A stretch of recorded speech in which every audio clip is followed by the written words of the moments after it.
Hello, everyone. Welcome back to Webacy Talks, where we interview hackers, founders, and thought leaders in the space. Today, we got to sit down with Jack, who is the head of growth at Routescan. Routescan is a multi-chain block explorer that really started as Avascan, and we really talked about that in depth of their origin story. I'm sure you'll want to stay to the end, and we hope you enjoy. Thanks so much for coming over to Webacy Talks. This is, where we can interview founders, hackers, pretty much anyone in the space that's doing something, whether important or not. And of course, on the hacker side, not. But yeah, I mean, we would love to give kind of an audience, our audience and yours as well, kind of an overview of Routescan. Where did you guys start? What year? What was the vision initially? And what are you guys today? So Routescan is a long name. Routescan is the world's first unified multi-chain block explorer platform. And what it all means is that our job is to spin up block explorers and to unify them under a single platform. And we've been doing that since 2023, but we've been building the engine behind it for over 4 years, because we started as an Avalanche grantee from the Avalanche Foundation to build Avascan. That was the first unified block explorer for Avalanche and in general for all ecosystems, in general, as far as I know. And so we built the indexer and the front end from the ground up to be multi-chain native. So what it means is that the indexer is unified, and when it parses information from the nodes, but it's also segmented. So like failures in one chain do not affect failures in all chains. So that's why we can show, if there's some issues in one chain, we just don't show new blocks in that chain, but we show everything else happening in real time.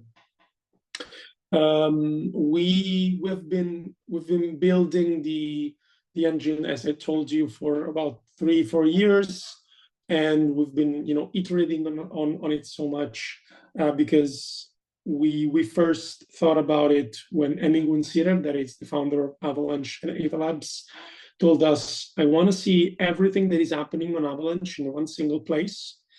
And he also told us there's going to be hundreds of subnets, now L1s, coming in over the next 2 years, and they're going to bring thousands of TPS. So we made some basic calculations based on our current architecture of the day, like 3 years ago, and we found out that we spend millions of dollars per year just in indexing costs. And that was not feasible, and that was also not scalable, because it would not only margin increment, but it would increment exponentially based on the number of TPS and of chains. So we set out to build an indexer that is completely flexible and built to accommodate as many chains as we can. In fact, we don't even talk about indexing chains, we talk about indexing throughput. So right now, the production goal that we have in production is around 500 TPS. So right now we can index 500 TPS and show data across any number of chain for 500 TPS.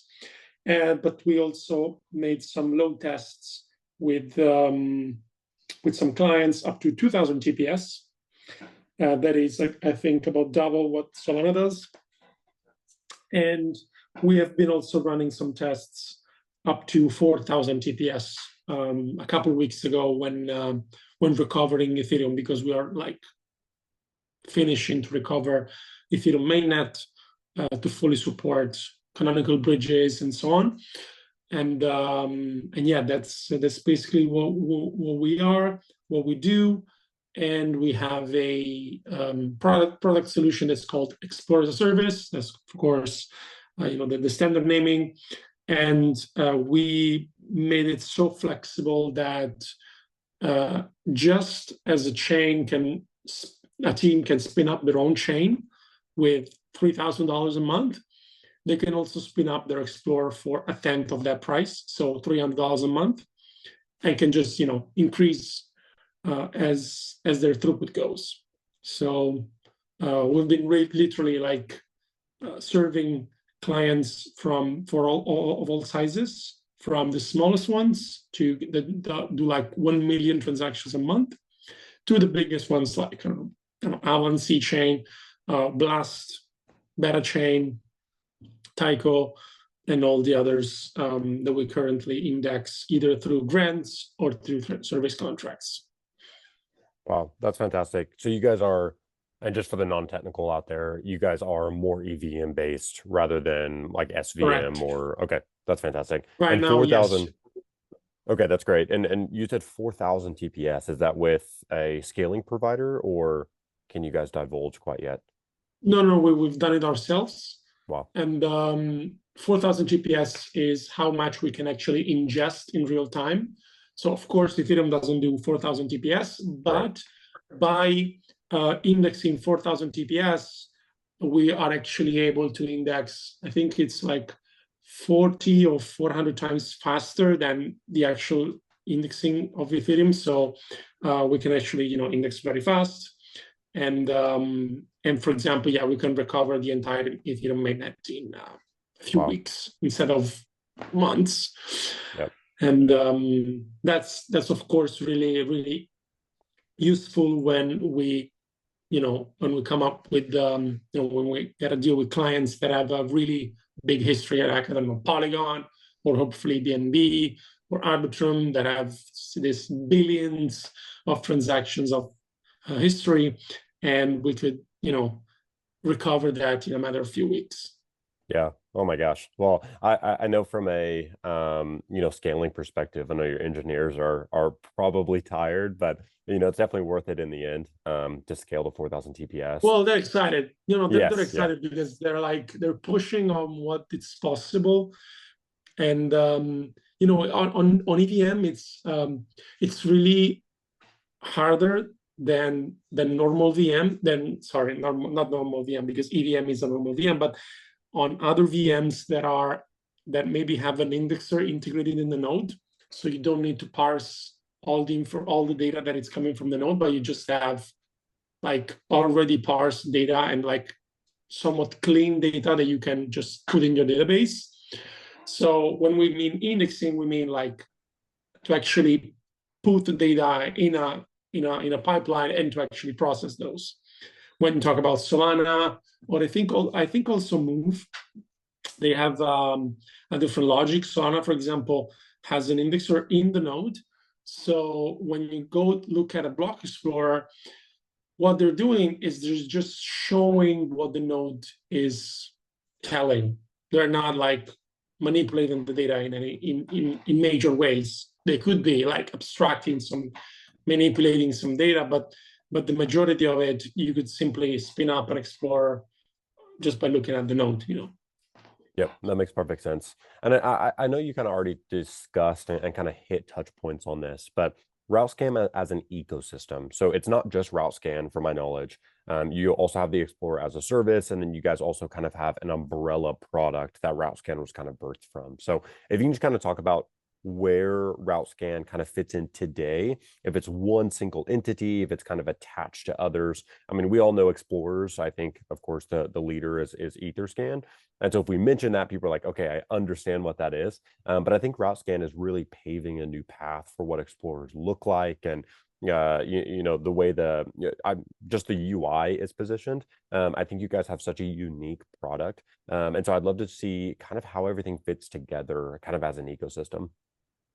So I believe as Routescan, I believe what I would like to make people understand about what we do at Routescan is we have the Explorer service, then we have the Routescan platform. So the Explorer service is what we sell.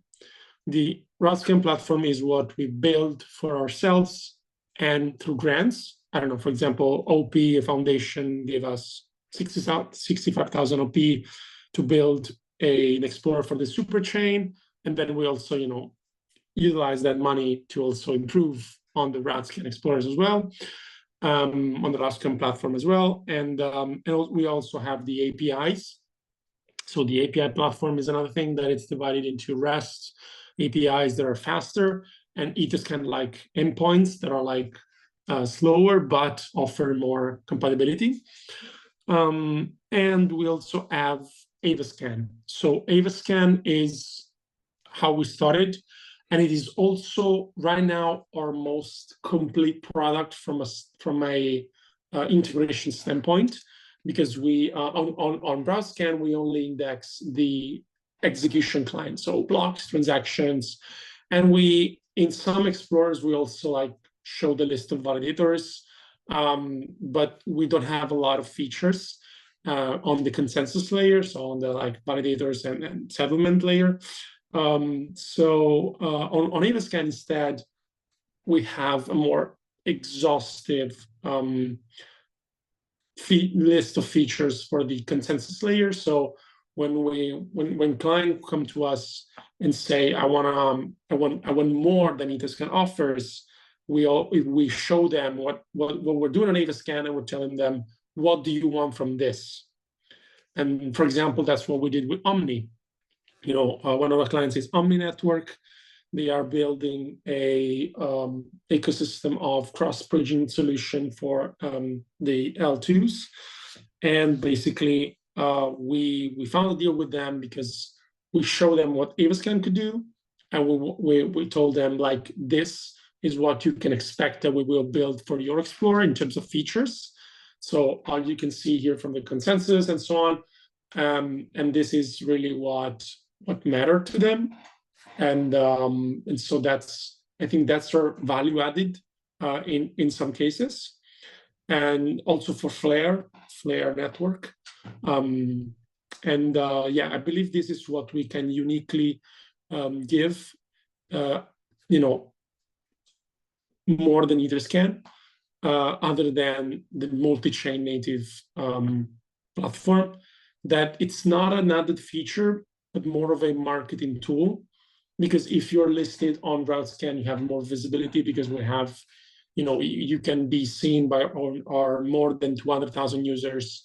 And we also have like between 2 and 3 million between 2 and 3 million views every month. So you can see that,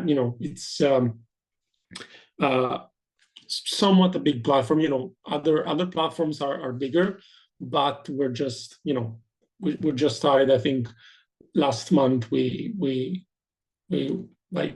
said happy birthday to Routescan for year 1. So I believe we're just getting started, and there's still much work to do to gain traffic and traction. That's awesome. Yeah, and I think shout out Graham and Matt at the Omni Foundation. They're absolutely amazing. Love the product they're building. Yeah. And I really love what you guys are saying in terms of it's kind of a marketing value proposition, right? You're getting exposure to Routescan users, but also cross-chain. And that kind of leads into a little bit about safety and security. So you guys are supporting a lot of chains, right?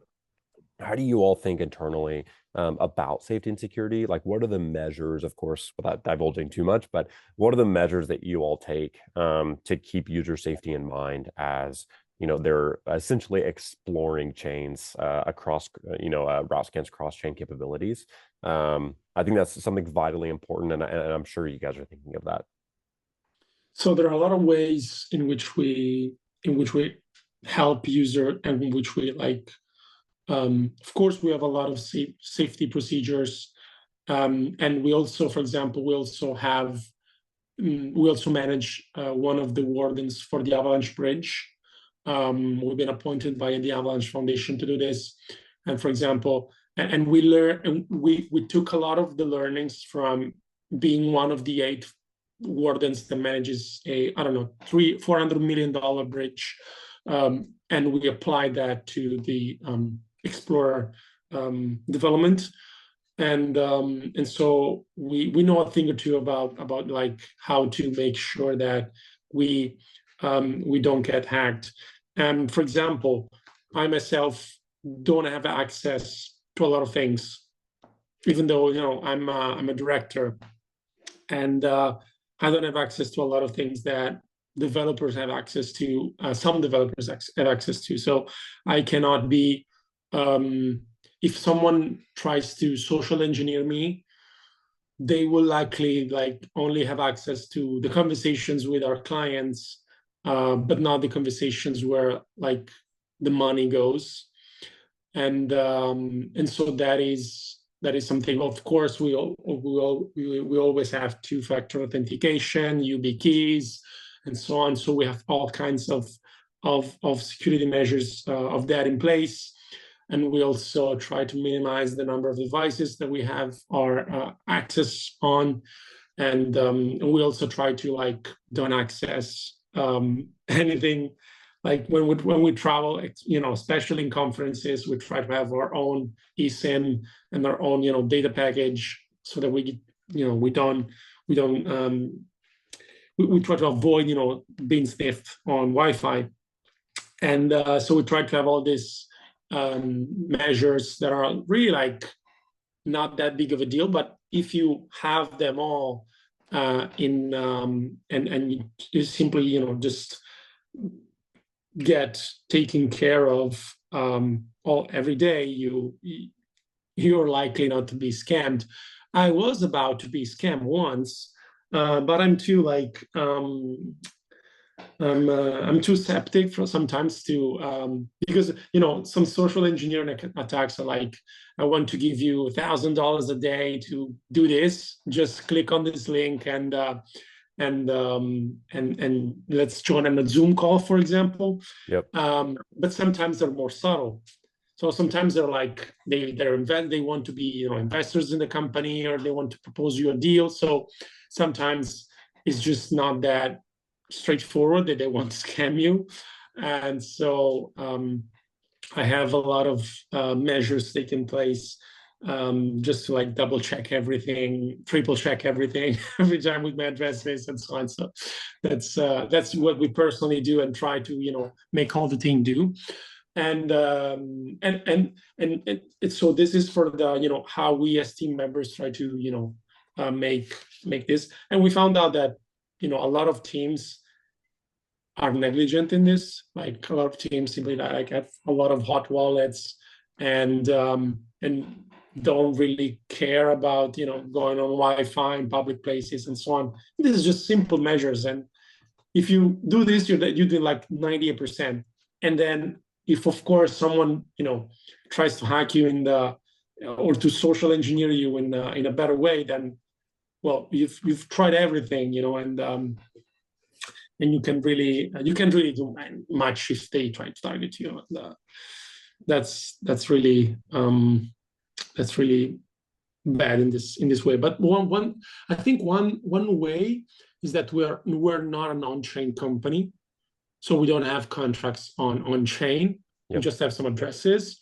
So like we don't have a lot of money on chain because we're more of a Web2 company serving the Web3 companies. We do a website, we don't do contracts. Yeah. And I think that's part of it. And instead on the user side, we have our Danilo, our CMO, that does a lot of education on socials, a lot of blog posts, threads, and I've also been coming to podcasts and spaces to spread the voice about what we do. And we also have some basic features that allow for users to check, for example, on the token approvals. And we also have, you can just log in and sign up with your one account. It doesn't need to be your main account. You can just use an account, a Web3 account, and sign up and label the accounts that are phishing you, that may have phished you, or that you think may be phishing in your private list of addresses. And you also have a private transaction notes, so you can also work with that. And we have a forensic team that is working every day to source as many from as many sources as possible to, for example, from Red News or from the Block or from CoinDesk, from any kind of media outlet that shares exploits, working to label addresses as soon as we can. And also we are about, I think it should be in production soon, if it's already, we will have a feature to also publicly tag transactions as well. So you can see if a transaction that has a specific hash is has been involved in an exploit, or if it's been involved in a hack or a theft or something like that. And also, we will also use this for ceremonial transaction. I don't know, like the Bitcoin pizza transaction, something like that. But we will also use it for, of course, theft and things like that, and to describe as much as possible what is happening. Even if we don't know which of the addresses are involved, we know that that transaction involves a theft, because sometimes those things are not clear enough in the first half an hour, and so we label the transaction, and then we can by the time our forensic team along with on-chain sleuths like ZachXBT or Patch Shield or whatever, they can label the addresses, and we will label them on our own. Yeah, that makes sense. Yeah, I mean, that's something we think about too. Like, I think you hit on a lot. So to kind of recap, general OPSEC, really looking at your own wallet health as a user and personal security. And so, of course, and I sound like a broken record on these Webacy Talks podcasts, but you should value security before it happens, right? Before the scam happens, before the hack happens. That's what we read about, and that's something we don't want to happen. And so that's something we always say is value it before something bad happens. And then on the second, so like general OPSEC, that's pretty cut and through. We've talked about that a lot. General wallet health, check your open approvals. Of course, biasly, you can use Webacy for all of this. You can check your open approvals, a safety score, all of them, and then you can revoke in real time. You could see your wallet health with all your transactions. The list goes on. But a really important thing as well is company security, right? And it's something you touched on. Being a data provider such as yourself, it's not necessarily like you are deployed on a chain. You guys are just kind of surveying the data coming through, and then kind of filtering that into a clean front end, right? And so that's something super important though, because you're still susceptible. You and I are BD. We're always talking with partnership folks and trying to understand other people. Well, I get pitch decks all the time. I get PDFs all the time. And that's something from a personal and a company standpoint. We have security measures in place. Like my crypto is not on my business computer. All of my crypto is, of course, in hardware wallets, or if I'm actively trading in a hot wallet on a second device. And so it's never on a mobile wallet. I mean, there's a ton of things that we could talk about. And security is a huge landscape. And then, really the last thing is just making sure that always check your due diligence, always take that next step, just to look into, if someone sends you a pitch deck, say, do I know this person? Am I actually going to download this? Or is this a legit company? Kind of do some research there. So from kind of a market sentiment standpoint, I know that Routescan, you said it's, just hit their 1-year anniversary, which is fantastic. Congrats to you all.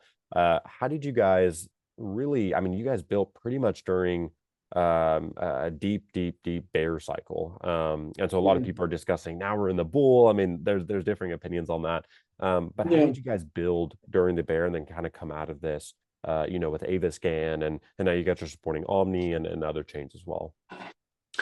So we were lucky because we got the grant, and the grant was a recurring one that was basically because we were building such a critical piece of infra, we got a recurring grant from the Avalanche Foundation that we can never thank enough, and that grant helped us for 2 years, just over in the bear market, and we also were really tight on expenses.